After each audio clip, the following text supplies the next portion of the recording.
उसका बहुत बड़ा रीज़न है जो मैं अभी तुम्हें समझाना चाहता हूँ। अल्लाह ने कहा देखो मैंने दो चीज़ों को नाजिल किया, नूर को उतारा है और किताब उतारी है मैंने। यही वजह है मुसलमानों, याद रखना कि हमारे और आपके नबी ने अपनी जिंदगी में कुल एक हज किया है। कितना हज किया? एक, single, the first and the last, वही पहला और वही आखिरी हज। चलो एक बात तो समझ में आई कि हाजी बनना यह सुन्नत रसूल है, मगर अलहाज बनना सुन्नत रसूल नहीं है। हाँ, हाजी बनना सुन्नत रसूल है, अलहाज बनना सुन्नत रसूल नहीं है। ये जो फैशन चला है कि हर साल हज पे जाएंगे, पड़ोस की बच्ची के पास पढ़ने को किताब नहीं है, ये हज पे हज किए जा रहे हैं। पड़ोस का बाप रो रहा है बेटी की शादी कैसे करूं, ये साहब हज किए जा रहे हैं। अल्लाह ऐसे हज को मुंह पे मार देगा। अल्लाह को तेरे हज की जरूरत नहीं है, पहले हुकूकुल इबाद अदा कर सही से, फिर हुकूकुल्लाह अदा करना। हुजूर ने सन 10 हिजरी में एक हज किया अपनी जिंदगी में, वही पहला वही आखिरी हज। और जब हज से हुजूर लौट रहे थे तो मक्का और मदीना के बॉर्डर में एक सरहद, एक मैदान था जिसे गदीर खुम कहते थे। ये वो नाम है कि जो नाम सुनकर मुनाफिकों के कलेजों में छुरी चल जाती है। गदीर खुम शायद तुम्हें किसी मौलवी ने बताया भी नहीं होगा, ये वही मौलवी बताएगा कि जिसको अली के दर से खैरात मिलती हो। गदीर खुम, उस मैदान में हुजूर ने बहुत फसीह बलीग खुतबा दिया। सिहाह सित्ता में और कुतुब, बेशुमार कुतुब अहले सुन्नत में, हदीस में भरे हुए हैं वो खुतबे। अगर मैं वो बयान करने लगूं फजर हो जाएगी, मगर वो खुतबा मुकम्मल नहीं होगा। उसका लास्ट का मैं तुम्हें पैराग्राफ सुनाता हूं। अल्लाह के रसूल ने खुतबे के एंड में फरमाया कि ऐ मेरे सहाबा, ऐ मेरे मुसलमानों, ऐ शम्मा रिसालत के परवाने, ऐ मेरे दीवानों, अब वो वक्त करीब आ चुका है कि जब मैं अपने रब से हकीकी मुलाकात को लौट जाऊं। मैं अपने रब की तरफ लौटने वाला हूं, मरने वाला नहीं हूं। हाँ, क्या कह रहे हैं? लौटने वाला हूं। सहाबा कराम रोने लगे, आंसू बहाने लगे। अल्लाह अकबर, नबी की जुदाई बर्दाश्त नहीं थी। हैं? सहाबा कराम ने कहा या रसूल अल्लाह, क्या आप अपने बाद हमें तन्हा छोड़े जा रहे हैं? क्या हमें लावारिस छोड़े जा रहे हैं? या रसूल अल्लाह, हम आपके बाद किसका दामन थामेंगे? हम आपके बाद किसका दामन पकड़ेंगे? अल्लाह अकबर। सही मुस्लिम शरीफ की हदीस है, बेशुमार, मैं किताबों का नाम गिनाते जाऊं तो बेकंबार लग जाएगा। सिर्फ कंजुल उम्माल में 16 मरतबा इस हदीस को नकल किया गया, हदीस सकलैन को 16 मरतबा। अल्लाह के रसूल ने फरमाया तुमने कैसे सोच लिया कि मैं कयामत तक अपनी शरीयत को लावारिस छोड़कर जा रहा हूं?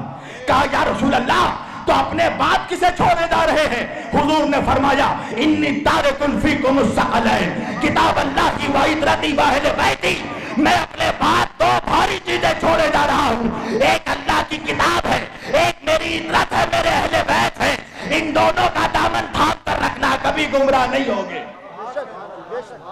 एक हाथ से कुरान का दामन थामना, एक हाथ से मेरे अहले बैत का दामन थामना। इसलिए कि ना कुरान अहले बैत से जुदा होगा, ना अहले बैत कुरान से जुदा होंगे। और देखो ये दोनों कयामत के दिन हौज़े कौसर पर एक साथ आकर मुझसे मुलाकात करेंगे। तो भाई पता चल गया ना कि ना अहले बैत कुरान से जुदा होगा, ना कुरान अहले बैत से जुदा होगा, ना अहले बैत कुरान से जुदा, ना कुरान अहले बैत से जुदा। इसीलिए तो नबी ने आगे बढ़ के फरमाया अन अली माल कुरानो वल कुरानो मा अली, अली कुरान के साथ है, कुरान अली के साथ है, अली कुरान के साथ है, कुरान अली के साथ है। भाई मतलब क्या है? नबी ने बता दिया देखो, जो कुरान की अजमत है वही अली की अजमत है, जो कुरान का मकाम है वही अली का मकाम है, जो कुरान की शान है वही अली की शान है, जो कुरान का मर्तबा है वही अली का मर्तबा है, जो कुरान की बुलंदी है वही अली की बुलंदी है, जो कुरान का रुतबा है वही अली का रुतबा है, जो कुरान की फजीलत है वही अली की फजीलत है। मगर एक फर्क है, एक फर्क है अज़ीज़ाने गिरामी, कुरान को छूने के लिए जिस्म का पाक होना जरूरी है और अली से मोहब्बत के लिए खून का पाक होना जरूरी है।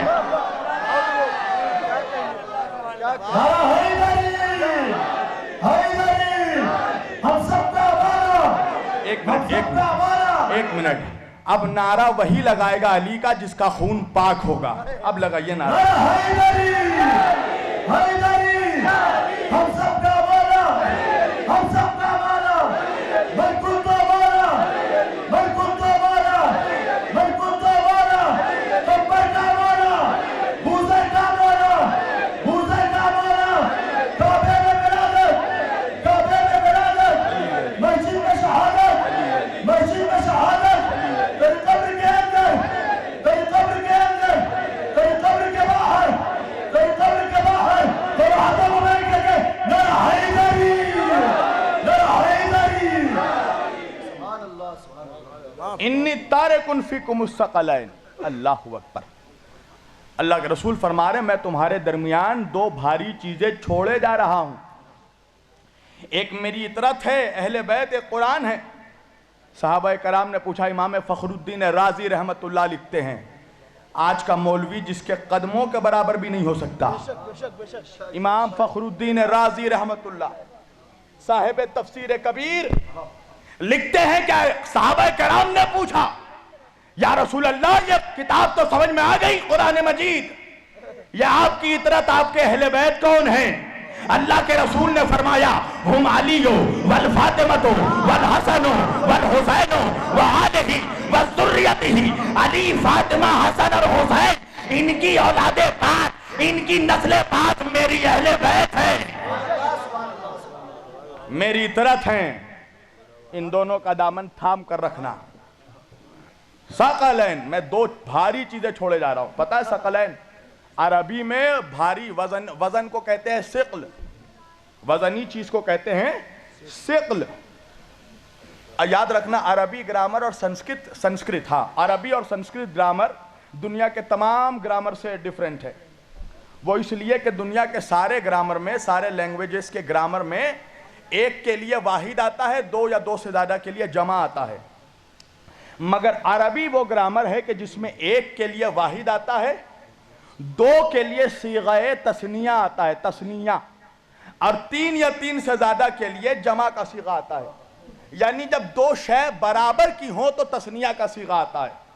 जैसे दो इमाम बराबर के हैं, दोनों का रुतबा बराबर, दोनों का मकाम बराबर, दोनों की अजमत बराबर, तो दो इमाम मिले तो हो गए इमामैन। दो सैयद, दोनों हसनी, दोनों हुसैनी, तो दो सैयद जब मिले तो हो गए हसनैन। दो किबला बराबर का मिला तो हो गया किबलातैन। दो शरीफ लोग खड़े हुए तो हो गया शरीफैन। दो हरम मिले तो हो गया हरमैन। इसी तरह जब दो भारी चीजें बराबर की मिली तो हो गया सकलैन। सकलैन। अल्लाह के रसूल फरमा रहे मैं दो भारी चीजें छोड़े जा रहा हूं। क्या कर रहा हूं? छोड़े जा रहा हूं। अच्छा, तारिकुन, छोड़े जा रहा हूं। अब इसी से मिलता जुलता कुरान का भी एक जुमला है। अल्लाह के रसूल ने कहा तारिकुन, छोड़े जा रहा हूं, और कुरान ने कहा जाइलुन। हाँ, हदीस कह रही है तारिकुन, कुरान कह रहा है जाइलुन, मगर दोनों अलग अलग लोगों के लिए है। अल्लाह के रसूल ने तारिकुन कहा अहले बैत के लिए, अल्लाह ने जाइलुन कहा हजरत आदम अलैहिस्सलाम के लिए। क्या कहा? इन्नी जाइलुन फिल अर्ज़ खलीफा। देखो मेरी आवाज में इतनी ताकत नहीं है, मैं मुसलसल मुहर्रम की चांद रात से लेकर आज तक मुसलसल जलसों की वजह से और सफर की थकान की वजह से मेरी आवाज इस लायक नहीं है कि मैं तकरीर कर सकूं। यह सिर्फ मोहब्बत हुसैन में मैं बोल रहा हूं। बहुत मोहब्बत से बुलाया है कानपुर वालों तुमने, इसलिए मैं आया हूं। अल्लाह कुरान में कह रहा है इन्नी जाइलुन फिल अर्ज़ खलीफा। क्या मतलब? अल्लाह कह रहा है मैं जमीन पर एक खलीफा बनाने जा रहा हूं। अल्लाह क्या कह रहा है? मैं जमीन पर खलीफा बनाने जा रहा हूं। और रसूल क्या कह रहे हैं? इन्नी तारिकुन फीकुमुस सकलैन, मैं अपने अहले बैत को छोड़े जा रहा हूं। तारिकुन यानी छोड़े जा रहा हूं, जाइलुन यानी बनाने जा रहा हूं। अल्लाह ने आदम के लिए कहा बनाने जा रहा हूं, सरकार मुस्तफा ने अहले बैत के लिए कहा छोड़े जा रहा हूं। तो दोनों में फर्क क्या है? क्या अल्लाह ने आदम के लिए जाइलुन कहा? क्यों? क्या इसलिए कि आदम अभी तक खलीफा बने नहीं थे? अल्लाह बनाने जा रहा था, मगर नबी ने कहा तारिकुन, और तारिकुन कह के बता दिया कि अहले बैत को अहले बैत मैंने नहीं बनाया, अल्लाह ने पहले बना दिया है, मैं छोड़े जा रहा हूं।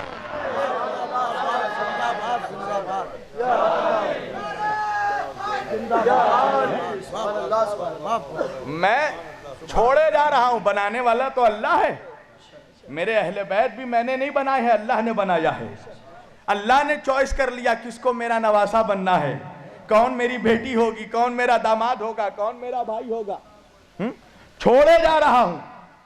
अच्छा एक बात मुझे बताओ, पहली बात सुन लो, याद रखना कि सहाबा कराम रिजवानुल्लाह ताला अजमाइन, हुजूर के तमाम सहाबा, उनका जूता हम सुन्नियों के सर का ताज है, हमारे सर का ताज है।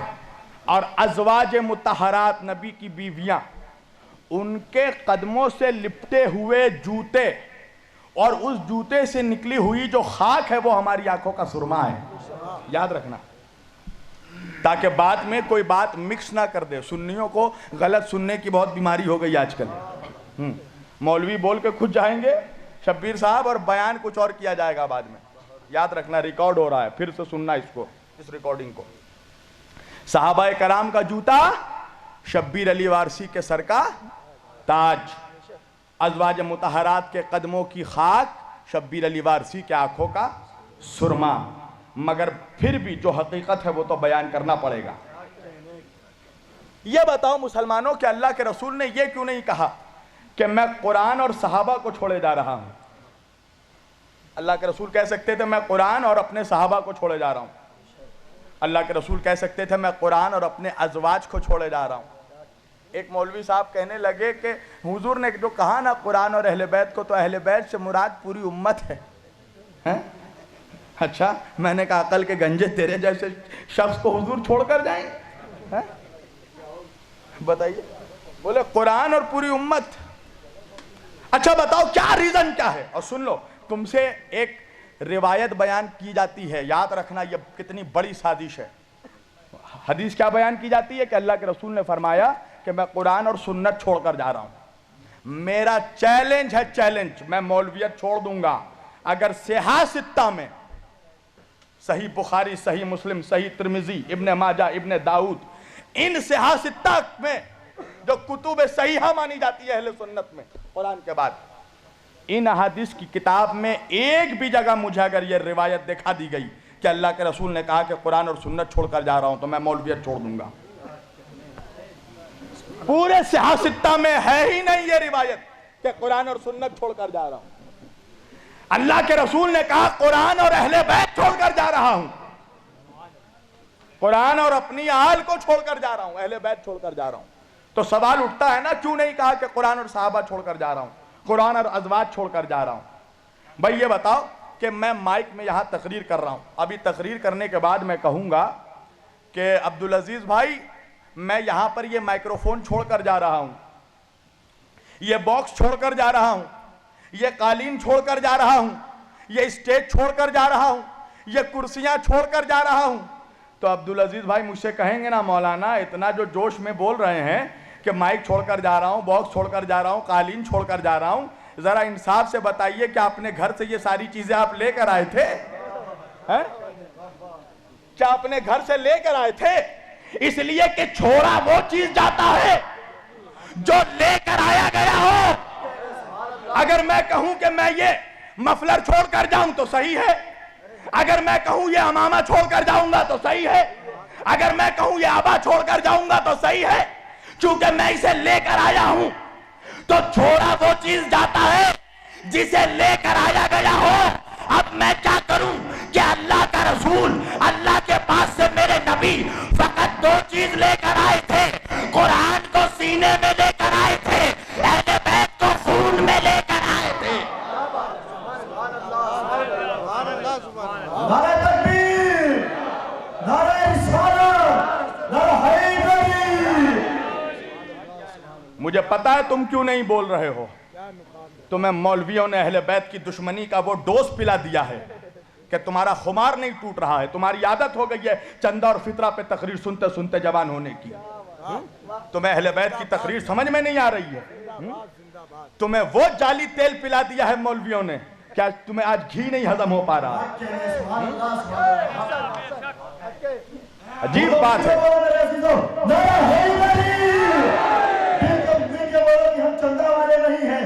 नारा हैदरी, नारा तकबीर, नारा रिसालत, हुसैनिया, हुसैनिया, हुसैनिया, नारा हैदरी, हैदरी। आज हम अहले सुन्नत के जलसों का स्टैंडर्ड इतना गिरा दिया गया है कि आज हमारे स्टेजों में सिवाय कॉमेडी के कुछ नहीं होता। मौलवी आता है 1 घंटे में पौन घंटे सिर्फ कॉमेडी करेगा, मजमे को हंसाएगा। अबे हंसाना है तो लाफ्टर शो में चला जा। लतीफा छोड़ छोड़ कर तो पूरे मजमे को जोकड़ बना दिया है तूने। आज इल्मी और संजीदा गुफ्तगू सुनने का आदी नहीं रह रहा है सुन्नी। सुनो, अहले बैत की अज़मत सुनने की आदत डालो। आज सुन्नियों को इतना दूर कर दिया गया है अहले बैत से कि मुझे यह खौफ है कि कहीं तुम्हारे घरों में कोई यजीद ना पैदा हो जाए, कोई हुरमुला, कोई शिम्र, कोई इब्ने ज़ियाद तुम्हारे घरों में ना पैदा हो जाए। इतना दूर कर दिया गया है अहले बैत से। अल्लाह के रसूल ने कहा कि मैं 2 चीजें छोड़े जा रहा हूं, कुरान छोड़े जा रहा हूं, अहले बैत छोड़े जा रहा हूं। एक मिसाल बच्चों के लिए पेश कर दूं। क्या वजह थी कि अल्लाह के रसूल ने कुरान के साथ अहले बैत को छोड़ा? भाई एक छोटा सा मासूम सा बच्चा है, पहले दिन स्कूल में गया पढ़ने के लिए, नर्सरी क्लास में पढ़कर वापस आया इंग्लिश मीडियम स्कूल में। मैंने बच्चे से पूछा, बेटा मास्टर साहब ने तुम्हें क्या पढ़ाया स्कूल में? कहा मौलाना मुझे मास्टर साहब ने A फॉर एप्पल पढ़ाया है, B फॉर बॉल पढ़ाया है, C फॉर कैट पढ़ाया है। मैंने कहा बेटा ज़रा अपना मास्टर साहब के पास मुझे लेकर चलोगे? कहा चलिए मौलाना। मैं गया उसके मास्टर के पास। मैंने कहा मास्टर साहब बच्चे को क्या पढ़ा दिया आपने? कहा मौलाना कोई गलती हो गई। मैंने कहा अरे बच्चा भी मासूम है, कमज़ोर है, नादान है, लिखना पढ़ना नहीं जानता और आपने इतना हार्ड सिलेबस पढ़ा दिया, इतना टफ सब्जेक्ट पढ़ा दिया। कहा मौलाना कौन सा हार्ड पढ़ाया मैंने कहा अरे बच्चे को सिर्फ A B C D पढ़ा देते, खाली A पढ़ाते, ये A के साथ एप्पल क्यों पढ़ाया है? खाली B पढ़ाते। देखो माशाल्लाह, अब इस ये मजमा जो मुस्कुरा रहा है यानी बता रहे हैं सब, हम भी बचपन में पढ़ चुके हैं ABCD, है ना? हाँ, तो मैंने कहा सिर्फ A पढ़ाते, A के साथ एप्पल क्यों पढ़ाया भाई? B पढ़ाते, B के साथ बॉल क्यों पढ़ाया? C पढ़ाया, C के साथ कैट क्यों पढ़ाया? कहा कि मौलाना ऐसा है कि आप ठहरे मौलवी, मैं ठहरा टीचर, मैं आपके फील्ड में बुकरादी करने नहीं जाता हूं, तो आप मेरे फील्ड में मुदाखलत करने क्यों आए? मैंने कहा भाई गुस्सा क्यों हो रहा है? जिसे देखो हम पर ही गुस्सा हो रहा है। कहा मौलाना जो बात आपको 5 मिनट में समझ में आ गई, मुझे 5 साल में समझ में नहीं आई। मैंने कहा क्या मतलब? कहा सुनिए मौलाना, ये मुझे भी मालूम है बच्चा कमजोर है, मासूम है, नादान है, पहले दिन स्कूल में पढ़ने आया है, इसीलिए मैंने ऐसे पढ़ाया बच्चे को। मैंने कहा क्यों? कहा मौलाना इसलिए कि एजुकेशन में 2 चीजें इंपॉर्टेंट होती हैं, एक होता है थ्योरी, एक होता है प्रैक्टिकल, एक होता है रिटन, एक होता है प्रैक्टिकल। मैंने कहा क्या मतलब? कहा मौलाना जब तक प्रैक्टिकल ना पढ़ा दिया जाए थ्योरी समझ में नहीं आ सकती। मैंने कहा क्या मतलब? कहा मौलाना सुनिए, अगर मैं बच्चे को फकत ABCD पढ़ाता, बच्चा नहीं समझ पाता। मैंने कहा तो क्या किया? कहा मैंने बच्चे को A पढ़ाने से पहले एप्पल का फोटो दिखा दिया, इसलिए कि एप्पल है प्रैक्टिकल। जब बच्चा एप्पल के फोटो को देखेगा A खुद ब खुद समझ लेगा। मैंने बच्चे को B पढ़ाने से पहले बॉल का नक्शा दिखा दिया, जब बच्चा बॉल के फोटो को देखेगा B खुद ब खुद समझ लेगा। मैंने बच्चे को C पढ़ाने से पहले कैट का फोटो दिखा दिया, जब बच्चा कैट के फोटो को देखेगा C खुद ब खुद समझ लेगा। अल्लाह के रसूल ने भी कहा देखो ये कुरान ऐसी थ्योरेटिकल किताब है कि जिसकी एक एक आयत में 70,000 राज छुपे हुए हैं। अगर फकत कुरान छोड़कर जाऊंगा कयामत तक मुसलमान समझ नहीं पाएगा। मैं कुरान के साथ साथ अपने अहले बैत को छोड़े जा रहा हूं। मेरे अहले बैत को देखते जाओ, कुरान को समझते जाओ।